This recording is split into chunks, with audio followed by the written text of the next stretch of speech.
Hey there, everyone. I'm Paul Mylod, and welcome to our very first episode of EU, the Digital Services Act, and what it means to your business now. Today, we're diving into a topic that's been the subject of much debate and concern, the Digital Services Act, or DSA, and how it impacts marketing directors across the EU and the UK.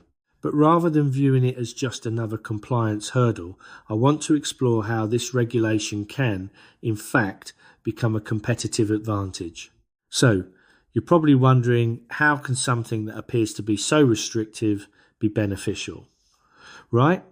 Well, let's start by setting the stage. Picture this. Your legal team sends you an email with that dreaded subject line, urgent DSA compliance. Instantly, you might feel stressed out because you're already juggling multiple marketing demands.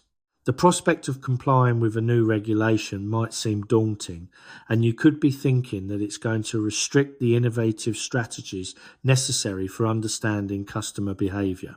But what if this isn't the case? First, let's consider what the DSA really is. It's not just a bunch of legal jargon. It's forward-thinking legislation aimed at creating a safer digital space for consumers and companies alike.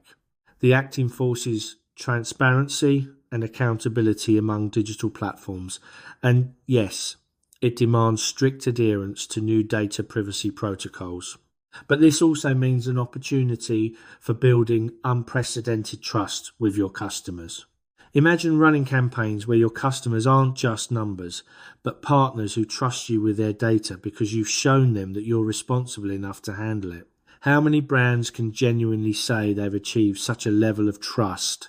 In today's advertising ecosystem, where ad blockers are on the rise and consumers are skeptical about how their data is used, being a transparent and compliant brand can set you apart. Take Apple, for instance. Their strong focus on privacy as a competitive differentiator has resonated well with consumers. Could the DSA allow marketing directors in Europe to take similar paths? And let's not forget about data quality. With the DSA's requirements for responsible data collection, the emphasis turns to collecting high-quality data, which can significantly benefit your marketing strategies. Imagine no longer having to sift through vast quantities of questionable data, but instead dealing with data that is richer and verifiable. It can lead to better insights, more effective targeting, and ultimately better conversion rates. By honing in on specific data, you have a clearer picture of who your customers are and what they truly want, beyond just what they clicked on or how long they stayed on a page. One other aspect that I find particularly exciting is how compliance can foster innovation. When you start building your marketing strategies around compliance, you naturally bend your creative energies towards thinking about new, compliant-friendly methods for reaching your audience. You're not just optimizing the old ways, you're crafting totally new ones. Consider how GDPR accelerated the shift towards permission-based marketing. It didn't kill it, instead, it forced everyone to think outside the box, leading to more creative and engaging strategies. Think about the potential with new technologies like AI and machine learning adhering to DSA rules might inspire. And I can see you nodding along, saying, that sounds great, but what about the costs? Of course, integration and initial compliance will require resources. There's no sugarcoating it. But think long term. Investing in compliance could mean fewer fines, less money spent on firefighting issues with data breaches, and ultimately increased efficiency. You're developing a structure that's both compliant by law and favoured by savvy consumers who value their privacy.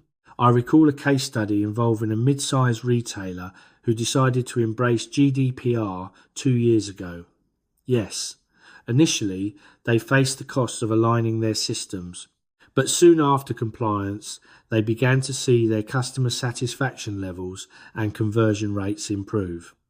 Customers appreciated the transparency and felt more comfortable sharing data when they knew it was in safe hands. They built a loyal customer base that marketed for them through word of mouth, So next time a data protection regulation crosses your path, rethink that compliance as a burden interpretation.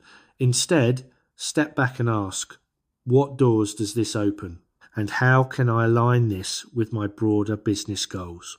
In conclusion, compliance with the Digital Services Act doesn't have to be just another checkbox or a memo from legal that you dread.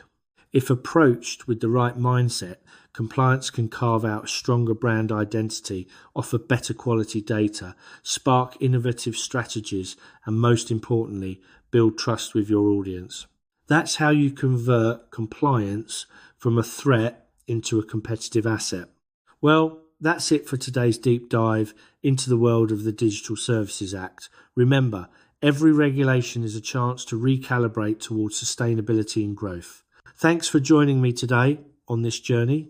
I'm Paul Mylod, and I'll catch you in the next episode where we'll continue exploring how business strategy and compliance can go hand in hand. Until then, keep innovating and stay compliant.